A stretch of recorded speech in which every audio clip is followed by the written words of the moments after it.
Good morning and welcome to Qualat News, the show about Corepunk and everything you need to know about Corepunk and Qualat and how it goes in the world. The first news we have is Irene. She answered a question about closed beta and when we actually get it. She answers back, we are doing our best to deliver the closed beta by the end of spring. Instead of a quarterly update, we intend to post some short info videos about Corepunk, similar to the one we did earlier. Corepunk news about game speed. We'll be sharing with you more info about the game and its mechanic. We're aiming to post the first such video in mid-April. Boom, breaking news all over the place. Basically, she's saying they're doing the best to deliver closed beta by end of spring, which is May 31. So the last day in May is basically confirming that it's probably going to be the closed beta date. It is amazing news. That means next month, end of next month, we are probably all going to play closed beta. Well, I am, maybe not you, who cares?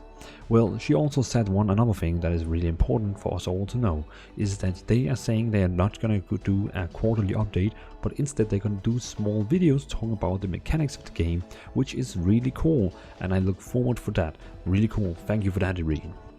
The third thing we're going to talk about is they are going to have a new Q&A session. The Q&A session is started now on the forum, so you can go to the forum, the Corepunk forum. You can find the post where Irene is posting it. I will leave down a comment below where you can find it, so if you're lazy, and then you can comment on it right now and ask questions about whatever you want about the Corepunk team, about artificial core, whatever you want, and then they will be answering them on the 9th April. You have from today till April 5, and then you can say the forum, the post is gonna get locked, and you will not be able to post any questions anymore. So if you have a question you're really burning for, go to the forum now, post it on that wall of text, and then it will be locked on the 5th April, and you will probably, if you're lucky, get answered on 9th April. So you can say this is the 3 big news we have for you today. But also, why close the video already now when we actually also have some other small news?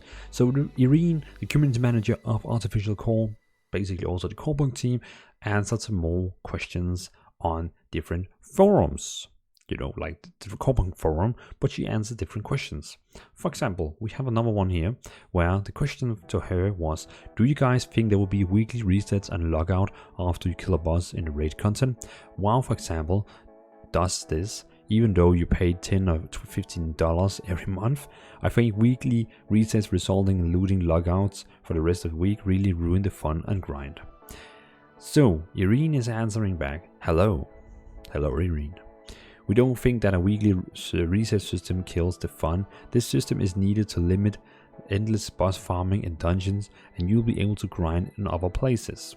I actually agree with Irene. I think it's a super good thing to have a weekly counter, you could probably say, or else some kids who can play 16 hours every day can just farm the boss for 16 hours, where people like me who can only play 2 to 5 hours every day will be limited to kill the boss limited times than the person. So I think it's a really cool thing that they keep this weekly log on.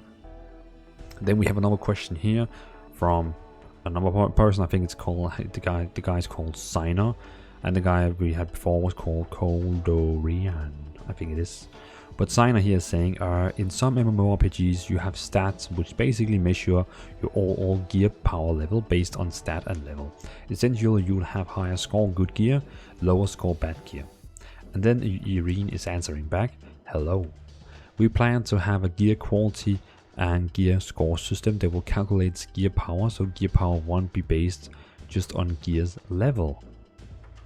Pretty cool, very cool. That is cool that they're going to have some in-game gear score systems, so we don't need third-party add-ons and all that. Vile is sending a question. I have questions. What will happen when you die in Corepunk? Will you reappear? Irene is saying hello. If a hero has the soulstone item, this hero can respawn in the same location. Allies can also resurrect them with help from particular consumables items. In all other cases, a hero will spawn a specific point in the spirit world. So basically this kind of confirms that no classes in the game has rests, what it sounds like, you need a consumable, and also if you have a soulstone item, you can also resurrect the place where you are standing right now. We have another question from Rigor. Can a healer change spec to DPS whenever it is possible? Will the main healer be weaker when changed to DPS spec compared to other main DPSs? Do gear focus on, let's say, increased healing output? I'm mostly drawn to healer classes in MMO, but since I'm most likely be playing solo, I'm kind of leaning toward being a DPS instead of a healer. Therefore, my questions. By Rigor. And the reading is saying, hello, you can only change a weapon mastery by visiting a specific NPC. Your DPS power will depend on your gear from power and weapon mastery level. So you cannot, just like in World of Warcraft, just change the spec on the go. You basically have to visit this NPC and say, now I want to change spec. I like this, it's actually pretty cool, so people, they don't just jump around in specs and like, now I'm tank, now I'm DPS, now I'm heal, and so on. I like it. It's fashion. It reminds me of the good old days of classic. I think you could say, probably, like, you know, like classic vanilla, Burning Crusade, something like that. Another question here from Ramyo. Hey, curious if you guys are gonna have mini preview of each champion skill animation looks like, somehow League of Legends style. Which each weapon before we log in champion we're gonna play, or do we have to test every single out and on each weapon for them? Or have I like small tutorial that can test each champ with each weapon? And then Irene is answering back, hello, yes, you'll be able to see preview skills animation of each hero, which is pretty cool.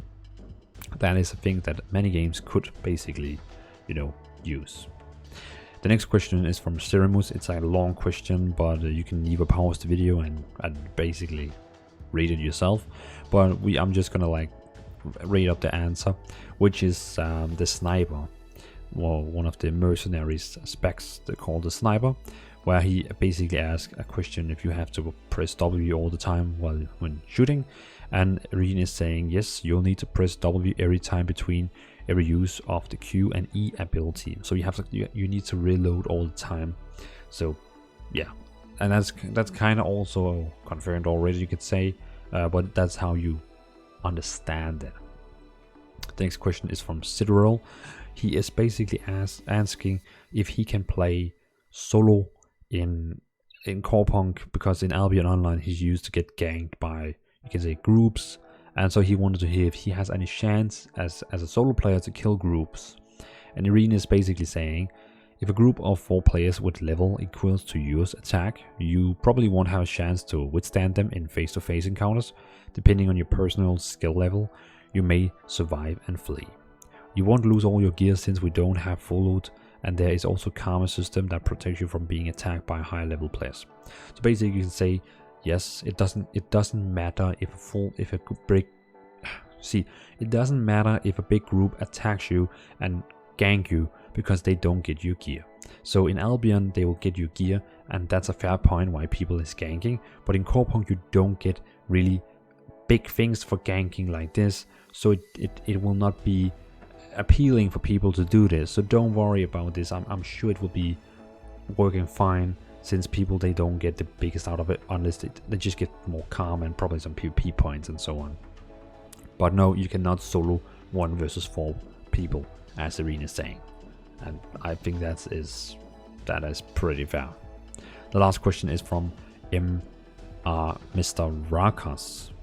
Hello everyone, I was wondering as this game will be seamless open world, will dungeons be instance or not? I see. Our dungeon will be instance and another party won't be able to enter. However, you may get killed when you enter. A dungeon. If not, I wonder if you have execute care when doing a dungeons, like for example in Albion Online, where enemy players care enter your dungeon and basically gank you. Okay, so yeah, she's basically saying, Irene basically saying that dungeon is like in World of Warcraft. When you go in, it's your dungeon, no one else can join it, but of course you can still get killed in the dungeon by monsters. Capiche? So thanks for watching the breaking news today from Paladins News. I hope you enjoyed the show. Watch the next episode in, next month whenever we get news, and I hope to see you all there. Thanks for watching, have a nice evening, and see you in another episode of Qualad News.